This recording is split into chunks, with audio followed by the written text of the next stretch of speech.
Ladies and gentlemen, welcome back to the MLG Spring Arena 2. I'm Rob Simpson. Surprise, surprise, I'm D. Apollo. Yes, and up next, we're going to have Alicia versus Violet. Yeah, it's going to be a great game. Slayer's Alicia kind of was underground for a long time, and then kind of came back into the scene through the qualifier. But Violet's just been impressive from the get-go with his career. He's just been an amazing player. So up here in the upper right-hand corner of the map, map 1, obviously, as you can see, being Daybreak, playing as the blue Zerg. This is Empire's Violet.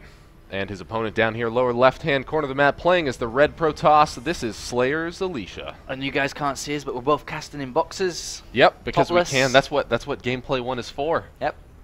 You guys, I'm sorry you're missing out. And I actually put my clothes back on when I go on the central screen. They couldn't make the PPV high enough for it to be worth showing us hang out naked.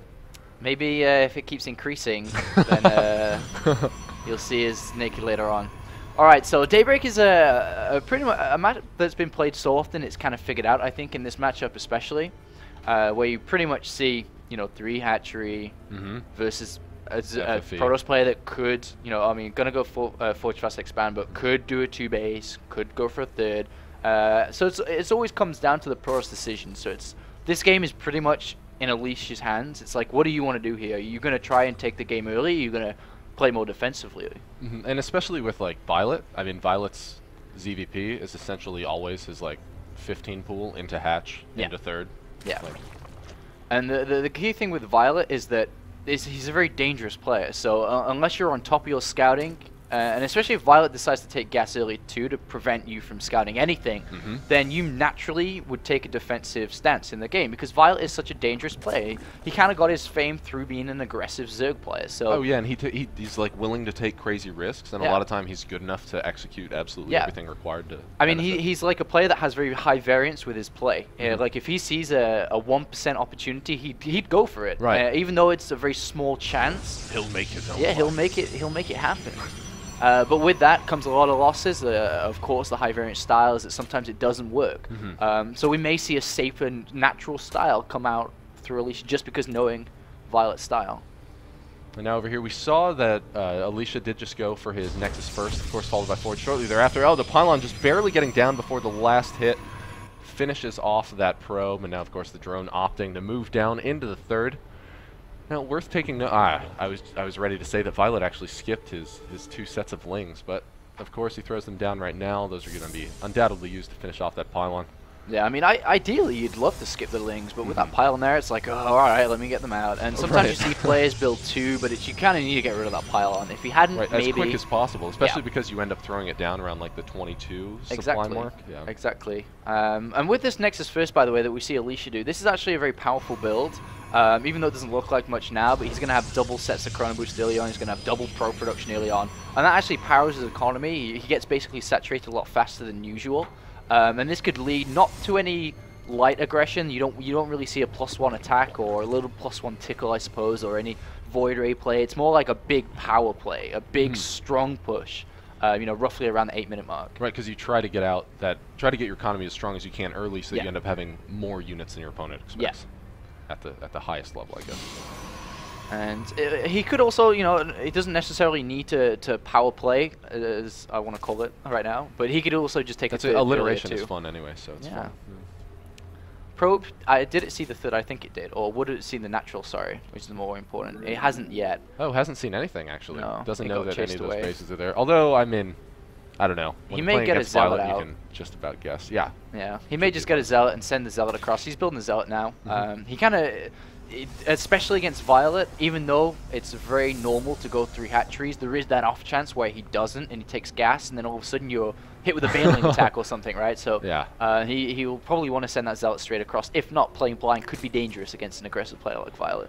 Well, we'll see what he's going to do with that Zealot. Actually, let's take a look at where that rally point's going. No, he's actually just going to be using it to potentially block here. Also, not too worried about placing any sort of forward pylon. Maybe we'll see him of course, there goes the Zealot. I was going to say the Stalker's a little quicker, so using that for information can always work as well.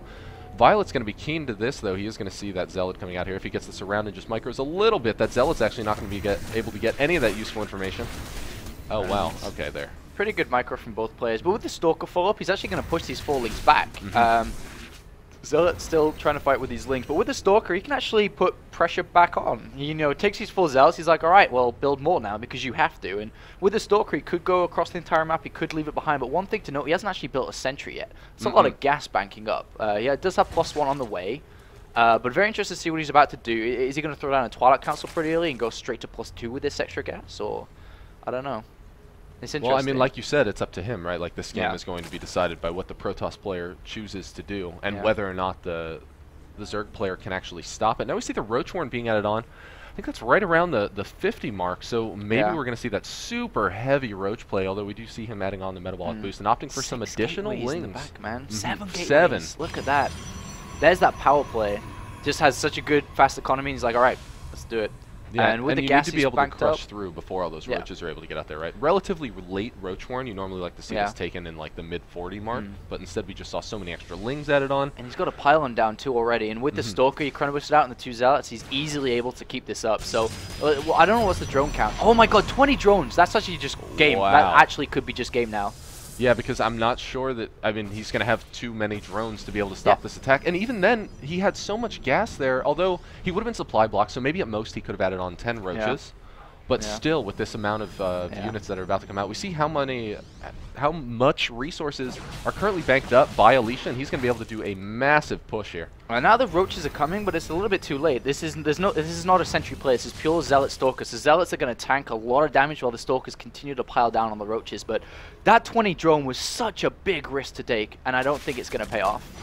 But if it does, he's going to be in such a good position. Although we now see another 2 proxy pylons placed up forwards that he's going to be able to warp in. Oh man! And we saw that Alicia was just very crucially supply blocked for a little bit there, and now he has so many extra drones to spare. It's actually okay for him to use these offensively to try to stop this attack.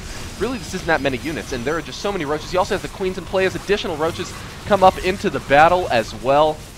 This is actually looking really good for Violet. I think he's going to be able to hold this off. Yeah, this is actually looking really good here, and it's not working out. And that 20 drones, that timing wasn't hit fast enough by Alicia, and now that 20 drone plays actually come to bite him, or not really bite him, but aid him, sorry. And with transfuses and queens, it's actually a pretty good hold. Oh yeah, and that's totally fine. And he's able to get down that queen from out in the main as well. I think he had another transfuse. Like every transfuse effectively adds into another roach as well when you're fighting, and now you're not able to maintain production off of 7 gateways for very long. I mean, he's only on 2 base. And he's already had to start pro production back up. He's building sentries at home to defend. But that's such a big win there. But the thing is, like, we're map packing casters right now, so we were like, he just built 20 drones, you have to go right now, you're going to win the game. Yeah, and there's no way that he's going to know that. Right, well, know. all he knows is that, okay, well, he went 3 base. This is about the time that he has his Roach Horn and should have too many roaches, so I need to get in another round of units. Yeah, so, I mean, we get to see the one side that Alicia didn't get to see, and unfortunately for him, it didn't pay off that he waited that long. He could have gone, he could have done damage early, but unfortunately, that 20 drone, as you said, it was a big point in this game to build 20 drones that early, and that's a big chunk of drones, but it paid off. He was able to keep the drones alive, of course. He was able to get the income necessary to build that big army surge a lot later on, but a lot stronger. But now Alicia's in a position where he's like, what do I do now? Like, do I try to take a 3rd base? Do I sit back and just try to tech up here and let my opponent just take the entirety of the map? It's very difficult. And Violet's out here getting very favorable information, right? He went, he checked that 3rd. It's not there. So he knows that Alicia is in really hot water. Yeah, he knows that eventually, if there's no 3rd base down, he has to push me eventually, right? So I'll drone up to what I need to, and then I'll just never stop building units. And he's probably at like 70 drones, 84 drones. It's so high. Is that 60 or 80? Okay, 66. That damn claw always getting in the way. Man, stupid claw, man. You work for Blizzard. You should change that. That's exactly how it works. Apollo's so awkward. Alright, so we do have Bora coming down. +1 attack. That's something that he kind of didn't get because he was under so much pressure. He didn't actually upgrade at all, but things are looking so good for Violet right now. He just built... That's the thing that Zerg players do too, is that they just build like 8 overlords in a go. They might as well get it out of the way, especially with roaches being, the extra supply, so it's kind of difficult to keep them fluent. You can almost never build too many of them, right? Like, I pay 100 supply to have a floating supply depot. Yeah. And I can use that to get vision, or potentially morph it into an overseer at any time. I really wish we saw more corruption use, like the overseer ability. Yeah, I mean, especially if he just like dipped in now, touched the forge, and then came out again. And especially because there's nothing that really to do it like continually. And if you hold off any amount of upgrades, you're looking good. And it's something that's quite untouched. And I was going to say someone else that dig at Blizzard then, but I'm not going to be nasty, man. I'm like, hold that expansion, man. We need to see StarCraft 2 develop Wings of Liberty. And I'm going to lose my casting job at MLG soon. We do have like the with +2 coming down and Bling. He's going to try and hold this third base, but Violet's going to pile the pressure down. He has Ventral Sacs as well, which is a great upgrade, just to lift over the force fields and plant down. Well, I mean, Violet can like... Violet can throw away half of his army and probably still have a favorable exchange. Yeah. We see a couple Immortals down there. Now, it's possible that those Immortals turn the tide of this battle, although Violet pretty much has free reign to get the destroy. Oh, doesn't even need to worry about the debris. Of course, he's up here going for a flank.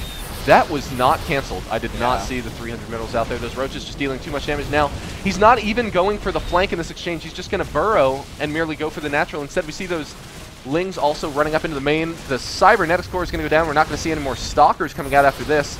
And really, Violet, we see also behind this, he's switching over into Spire. We see the Ling wreaking absolute havoc up here in the main. And this is likely the end of game 1 here. Oh, man, trapping himself outside of his own base. Yeah, this is very painful to watch here for Alicia. He's about to lose his main Nexus too. The shields are down, and once the shields go down, so does the Nexus pretty damn fast. Is he going to get the Zealots in there fast enough? Oh, man, the Zealots were actually blocking the other ones. I think that he could have potentially stopped that. Yeah. But unfortunately, that's going to be the end of that one. I know we just have so many units moving across the map. Yeah, and 14 drones in production, probably the worst thing you could do in this scenario, even though you're so far ahead. And you've killed your opponent's third base, you've killed his main base, you basically just sit back and say, alright, his push is going to come, all I got to do is stop the push and I win the game. And Violet is looking in great shape here. I mean, after that initial defense, right, like after building those drones and being just so far ahead, it was going to be pretty hard for him to lose with such a significant base advantage. Yeah. Oh, and now we have those roaches going in to seal the deal, focusing down the Immortals, which are the last shining hope of Alicia's slaves. Alicia forced to tap out. Typing GG. Violet leading now 1-0. Yeah, not a good start for Alicia here of his tournament in MLG, and he has been struggling recently overall, but Violet comes out with all guns blaring, and that's a great win for Violet, looking to, you know, get a really good result here at MLG, and it's potentially possible. Yeah, we've seen Violet at a lot of the arenas so far, and he's just been doing so well. Now, Slayer's Alicia is in a rough spot there, because he could have won, right? That small window of opportunity, obviously, with the omnipotent caster knows all, but... Yeah, that's true. I mean, he didn't have enough... I don't know, in Alicia's position, are you supposed to be, like, poking and checking on army count? Or does that expose that you're about to push and possibly trigger roaches too soon? Yeah, that's, you know, it's a fence that's very hard to swing either way. You do one, and then you're like, oh, I should have not done that. And then if you don't, it's just it's kind the exact opposite. Kind of a gamble in a way to decide what to do there. And unfortunately, it didn't kind of work out for him, but maybe against a regular style that wouldn't have drawn that heavily, then maybe he would have just gone in and won. Yeah, like how sick is that gamble too? Right after I think that he saw at least a couple of the units across the map, and Violet was still like, he's not gonna kill me. I'll add 20 drones. That's fine, right? I know. Like as a pylon's being constructed outside his third base, and the creep's and pretty the roach important. warren is like still not done. Man. It's a good win for Violet there. Really good win. Very good confidence boost too. Especially against Slayer's Alicia too, who's obviously playing in Korea consistently. He's on the Slayer's team. Compared to Violet, who plays on the North American server, not quite as strong, of course, as the Korean. And Violet and Team Empire looking pretty good. Yeah, I mean, he has just grown so much as he's practiced in that house in Texas. Yeah, and you know, he managed to, I mean, the really peak of his career was when he managed to win an Intel Stream Masters, which you casted, of course. And from there on, he climbed so incredibly fast. He was kind of okay in GSL as a player, Violet was. Then he left, and it was like, all right, well, down goes his career as everyone else who loses the GSL. But he went on to win so many online cups. Well, online cups and like foreign events, right? He was like, okay, well, I'm having some trouble against Koreans on Korean soil. I'm actually just going to beat all of you at foreign events now. Yeah. It's like, and, you know, he's made a lot of money through online tournaments. He's done really well, winning Intel Extreme Masters as well, and is now in New York City playing in the first round of a 32 stacked player tournament, and is looking in great shape so far. Yeah, the amount of talent at this event, all of the arenas really, because like just the way that the tournament is structured, that you're literally only, it's only possible to get the cream of the crop. You're either inviting past tournament winners, Yeah. or people through incredibly selective online qualifiers. Yeah. It's quite a way from Texas to come to. Mm-hmm. To not do well, so definitely looking to do well here, Violet. Well, same can be said for Alicia, traveling from Korea, I suppose. Yeah. Both of them. Yeah, you know, Violet coming all the way from Texas. Oh yeah, Alicia just hopped over here from Korea. It's fine. Oh man, well, this guy. The win percentage is very close between these two guys, 66 and 67. Very, very close, but Clearly, didn't really we talked reflect. about how important that 1% was. Yeah, we did. Dude, we're on Totally we're on relevant. fire here. We should be central stream. I don't know what's going on. Get those guys off that DJ Wheat. I'm taking man. shipyard though. Map number 2.